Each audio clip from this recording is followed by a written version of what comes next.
अवाम का आरोप, फर्जी कंपनियों से आपने 50 लाख रुपए तक का लिया चंदा।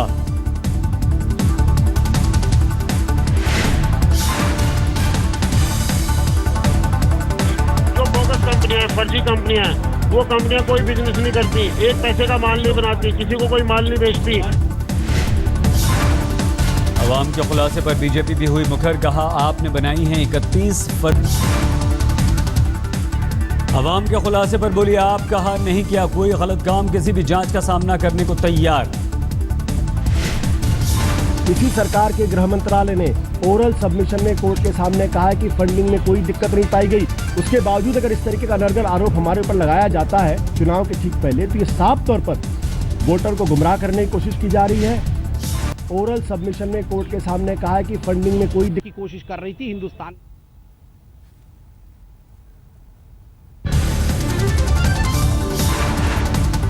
बीजेपी ने चुनाव आयोग से केजरीवाल की शिकायत की। केजरीवाल पर अवसरवादिता और जातीय एजेंडा भुनाने वाली राजनीति का लगाया आरोप।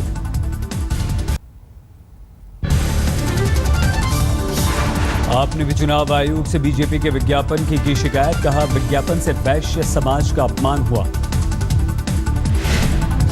अब उन्होंने सारी हदें पार कर दी हैं। एक पूरे के पूरे समाज के एक अंग को उन्होंने उपद्रवी बताकर एक, मुझे लगता है कि बहुत ही गलत कदम उठाया है। संजय सिंह ने कहा विज्ञापन पर नरेंद्र मोदी, अमित शाह, किरण बेदी मांगे माफी। आज पूरे वैश्य समाज का अपमान किया है बीजेपी के लोगों ने, और इसके लिए अमित शाह और किरण बेदी जी को वैश्य समाज से और नरेंद्र मोदी जी को माफी मांगनी चाहिए। विज्ञापन का गलत प्रचार कर रही है आम आदमी पार्टी, जाति सूचक नहीं है विज्ञापन, एक व्यक्ति पर साधा गया था निशाना।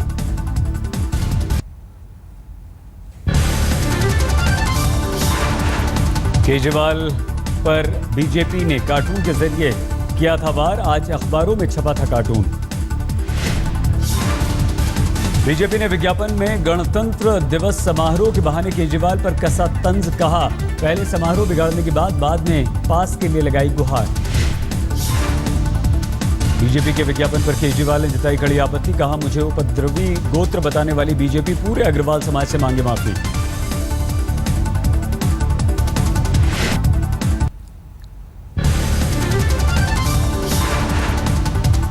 आम आदमी पार्टी के प्रवक्ता आशुतोष ने कहा बीजेपी या तो अपना विज्ञापन वापस ले या फिर सार्वजनिक तौर पर मांगे माफी। साफ तौर पे कहा है कि आप 2 घंटे के अंदर अपना विज्ञापन वापस लीजिए, सार्वजनिक तौर पर माफी मांगिए, नहीं तो हम इलेक्शन कमीशन के पास जाएंगे और उनके पास कंप्लेन करेंगे कि जाति के आधार पर इस तरीके से राजनीति करने वाली बीजेपी का जो उनका चिन्ह है उसको सीज किया। बीजेपी नेता नरेंद्र टंडन ने अपना इस्तीफा वापस लिया, अमित शाह को सौंपा था इस्तीफा, अब बोले मैं पार्टी का निष्ठावान कार्यकर्ता था और रहूंगा। पहले किरण बेदी की उम्मीदवारी के खिलाफ टंडन ने उठाई थी आवाज, अब पलटे। बीजेपी आज दिल्ली विधानसभा चुनाव के लिए जारी करेगी विजन डॉक्यूमेंट। घोषणा पत्र की जगह विजन डॉक्यूमेंट के जरिए जनता के सामने रखेगी बीजेपी अपनी सोच। आपको ऐसी विजन मिलने वाली है जो पूर्ण होगी, जो हर दिल्ली वासी के लिए होगी, हर दिल्ली वासी के लिए, चाहे वो कहीं जिले में रहता हो, अमीर घर में रहता हो या गरीब घर में रहता हो, वंचित हो या उसके पास सब कुछ हो। ये ऐसा विजन डॉक्यूमेंट है जो दिल्ली को 2050 के लिए तैयार करेगा। केजरीवाल के 2 पते और 2 वोटर आईडी कार्ड्स को लेकर किरण वालिया ने चुनाव आयोग से की थी शिकायत।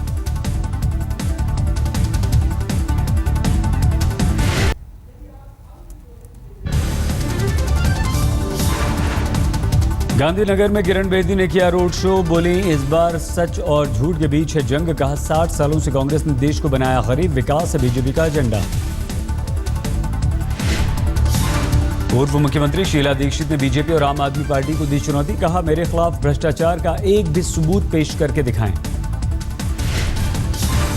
शीला दीक्षित ने कहा दिल्ली में कांग्रेस का अंडरकरंट है, सीटों के जो आंकड़े दिखाए जा रहे हैं वो सही नहीं। आम आदमी के नेता आशुतोष ने कहा ट्वीट के जरिए बीजेपी कर रही है झूठा प्रचार, बता रही है अरविंद केजरीवाल लेंगे कांग्रेस का समर्थन। आशुतोष ने कहा, बीजेपी को ऐसे प्रचार की जरूरत पड़ी तो एफआईआर करेंगे और कानूनी नोटिस देंगे।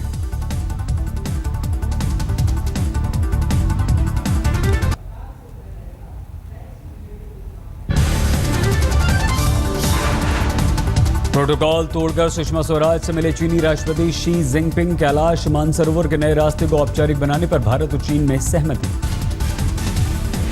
मुलाकात बाजवा अमरिंदर के बीच झगड़े का मुद्दा। साल 2014-15 के लिए 4 फरवरी को पेश होगा बीएमसी का बजट। 34,000 करोड़ का होने की उम्मीद। श्रीनगर में फिर जमकर गिरी बर्फ। भारी बर्फबारी के बाद जम्मू श्रीनगर हाईवे बंद। हिमाचल के ऊपरी इलाकों में माइनस से नीचे पारा। शिमला में 2 डिग्री सेल्सियस के आसपास।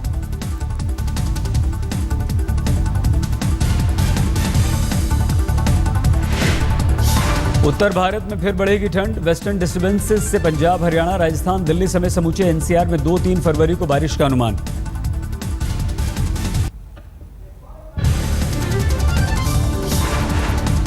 जम्मू कश्मीर में पीडीपी बीजेपी की साझा सरकार के लिए कवायद तेज। कॉमन मिनिमम प्रोग्राम मंजूरी के लिए दिल्ली भेजा गया मसौदा। 10 फरवरी तक बन सकती है पीडीपी बीजेपी की सरकार। पहले मुख्यमंत्री पद को लेकर नहीं बन पा रही थी सहमति। बिहार के सीएम मांझी की केंद्रीय मंत्री उमा भारती ने जमकर तारीफ की। मांझी को बताया गरीबों का मसीहा। और राज्य और केंद्र को मिलकर के विकास के लिए काम करना चाहिए। मांझी साहब इस मामले में एक आदर्श उदाहरण है। गरीब परिवार से निकले हुए व्यक्ति हैं, गरीबों के मसीहा हैं। और उन्होंने जो भी बातें कही हैं उन बातों के लिए हमें संशोधन भी करने पड़े तो हम संशोधन करेंगे। और बिहार को हम बाढ़ और सुखाड़ दोनों से मुक्ति दिलाने में सहयोग करेंगे। उमा भारती ने कहा, बाढ़ की आपदा से प्रभावित रहा है बिहार। सहयोग के लिए नीति आयोग में उठाऊंगी मुद्दा। उमा की तारीफ से गदगद मांझी का। संवेदनशील है उमा, बिहार के विकास की रखती हैं सोच।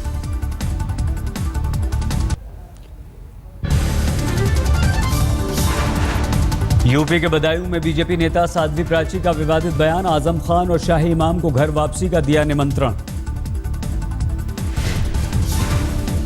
विश्व हिंदू परिषद के कार्यक्रम में पहुंची साध्वी प्राची। अपने 4 बच्चों वाले बयान पर सफाई देते हुए भूली मर्यादा। अभद्र भाषा का किया इस्तेमाल। मैंने कहा भाई, मैंने 4 ही तो बच्चे कहा है, मैंने 4 पैदा करने के लिए तो नहीं कहा। और ये जरूरी है। साध्वी प्राची के बयान से बीजेपी ने किया किनारा। यूपी बीजेपी अध्यक्ष लक्ष्मीकांत वाजपेयी ने कहा, ऐसा बयान देना गलत। साध्वी प्राची से करेंगे बात। इस संबंध में हम उनसे बात भी करेंगे और आग्रह करेंगे कि भारतीय जनता पार्टी के नाम नेता के नाम पर इस प्रकार का कोई बयान न दें।